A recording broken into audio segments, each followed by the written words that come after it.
आज हम बात करने वाले हैं गोल्ड के बारे में और ट्रस्ट में ये नेक्स्ट लेवल होने वाला है। उसकी रीजन क्योंकि आप जानते हैं कि 2025 में गोल्ड ने 67% का जंप दिया। ये 1979 के बाद सबसे बड़ी परफॉर्मेंस है। ऊपर से Venezuela crisis, geopolitical tension, global uncertainty. तो बिग क्वेश्चन ये है 2026 में गोल्ड कहां होगा, इसमें इन्वेस्ट करना चाहिए या नहीं। अगले फ्यू मिनट्स में मैं आपको कंप्लीट पिक्चर दे दूंगा, टेक्निकल लेवल, ग्लोबल फैक्टर और सबसे इंपॉर्टेंट आपका एक्शन प्लान। तो let's get started.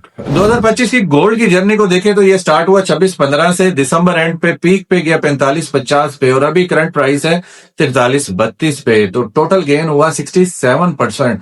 Crazy returns हैं। अब सवाल उठता है लास्ट वीक करेक्शन क्यों आई। दिसंबर के एंड में अराउंड 2% की करेक्शन हुई, लेकिन रिलैक्स पैनिक का कोई सीन नहीं है। ये सिर्फ ईयर एंड की प्रॉफिट बुकिंग थी, पोर्टफोलियो की रीबैलेंसिंग थी और एक हेल्थी कंसोलिडेशन है। टेक्निकली क्या हो रहा है, गोल्ड ने एक एग्जॉस्टिव पीक बनाया है, मतलब प्राइस बहुत तेज भाग रहा था, अब थोड़ा रेस्ट कर रहा है। But listen carefully, long term trend जो है अभी भी अप है। तो इंपॉर्टेंट लेवल है वो याद रखें। फर्स्ट सपोर्ट है जो 42-97, फिर सेकंड 41 के पास है, 41-10 के पास। ऊपर जो रेजिस्टेंस है वो 44-74 पे पहला बैरियर है, फिर 45-50 और लॉन्ग टर्म में हमारे पास 4700 प्लस हमें रेजिस्टेंस मिलेगी। तो अब आते हैं सबसे हॉट टॉपिक के ऊपर जो कि है हमारा वेनेजुएला का क्राइसिस। क्या हुआ? सैटरडे को यूएस ने मिलिट्री स्ट्राइक किया और रिपोर्ट्स के मुताबिक प्रेसिडेंट मोडोरो को कैप्चर कर लिया। ये एक मेजर जियोपॉलिटिकल शॉक था। गोल्ड पर इंपैक्ट शॉर्ट टर्म में बुलिश पड़ा। क्यों, इसको थोड़ा सा हम एक्सप्लेन करते हैं कि जब भी अनसर्टेनिटी बढ़ती है तो इन्वेस्टर सेफ हेवन ढूंढते हैं और गोल्ड डिमांड ऊपर जाती है। तो मीडियम टर्म की पिक्चर थोड़ी मिक्स्ड है क्योंकि यूएस पेट्रो डॉलर स्ट्रेंथन करना चाहता है, फ्यूचर में वेनेजुएला ऑयल प्रोडक्शन को बढ़ाना चाहता है जिससे डॉलर स्ट्रांग होगा। और याद रखें कि वेनेजुएला अकेला रिस्क में नहीं है। Iran US tension, Russia Ukraine war, China Taiwan war, middle east की इंस्टेबिलिटी, ये सारे फैक्टर 2026 में गोल्ड को सपोर्ट देते रहेंगे। तो यहाँ पे एक टिप है जिसको याद रखें, ऑयल प्राइस और डॉलर दोनों को क्लोजली वॉच करें।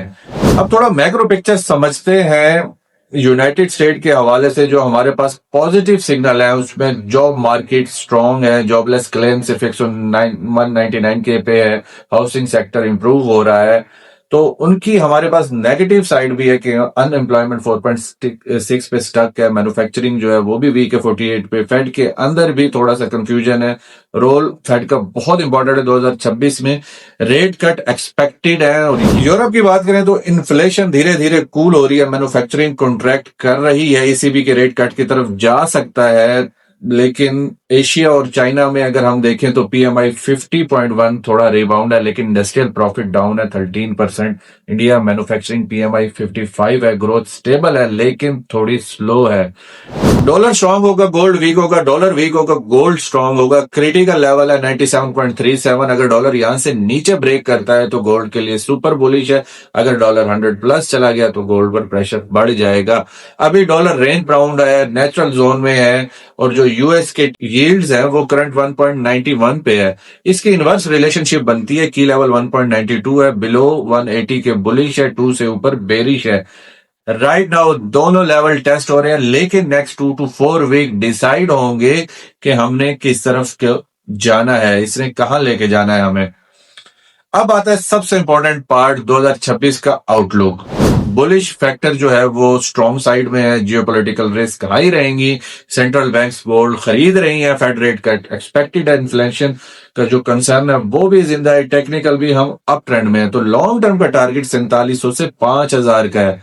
बियर फैक्टर जो है उसको भी इग्नोर नहीं कर सकते, डॉलर स्ट्रांग हो सकता है, प्रॉफिट बुकिंग भी हो सकती है, फेड पॉलिसी और शॉर्ट टर्म वॉलेटिलिटी भी आ सकती है। तो क्वार्टर वाइज अगर पिक्चर की बात करें, Q1 2026 4200 से 4500 के दरमियान यहाँ पे हमें कंसोलिडेट करेगा। Q2 के अंदर हमें ब्रेकआउट लग रहा है, टारगेट्स जो है 4700 से होंगे और ईयर एंड में हमें 5000 प्लस अचीवेबल लग रहा है। जल्दी से मैं आपको बता दूं, टारगेट 4700 से 5000 का 2026 में जियोपॉलिटिकल गोल्ड को सपोर्ट कर रहा है। 5-10% एलोकेशन आइडियल है, रिस्क मैनेजमेंट सबसे जरूरी है। फाइनल थॉट है, गोल्ड सिर्फ इन्वेस्टमेंट नहीं है, ये इंश्योरेंस है अनसर्टेन टाइम के लिए।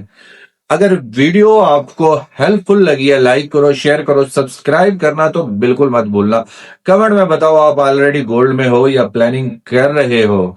यहाँ पे मैं एक डिस्क्लेमर देना बहुत जरूरी समझता हूँ कि ये एजुकेशनल कंटेंट है, फाइनेंशियल एडवाइस नहीं है। अपनी रिसर्च आप खुद करें। और ये आउटलुक एफटीपी कमोडिटीज की जानिब से स्पॉन्सर है, जो कि पाकिस्तान मर्चेंटाइल एक्सचेंज से रजिस्टर्ड ओनली लेजिट ब्रोकर है, टॉप के ब्रोकर हैं। अगर आप कमोडिटीज में ट्रेड करना चाहते हैं तो ये आपके लिए बेस्ट ऑप्शन है।